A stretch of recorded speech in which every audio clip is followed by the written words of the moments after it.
الله عليكم كفيلا বিসমিল্লাহির রহমানির রহিম।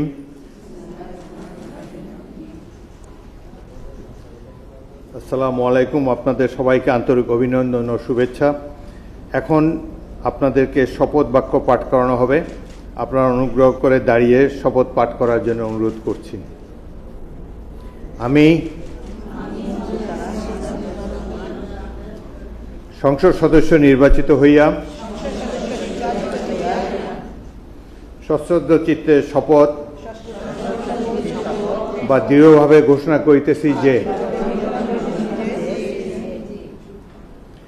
আমি যে কর্তব্যভার গ্রহণ করিতে যাইতেছি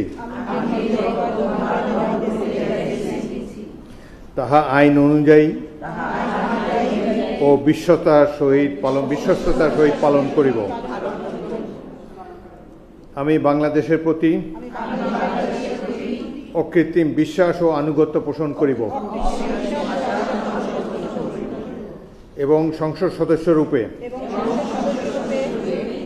আমার কর্তব্য পালনকে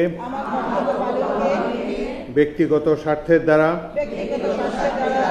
প্রভাবিত হইতে দিব না। ধন্যবাদ। ধন্যবাদ মাননীয় স্পিকার।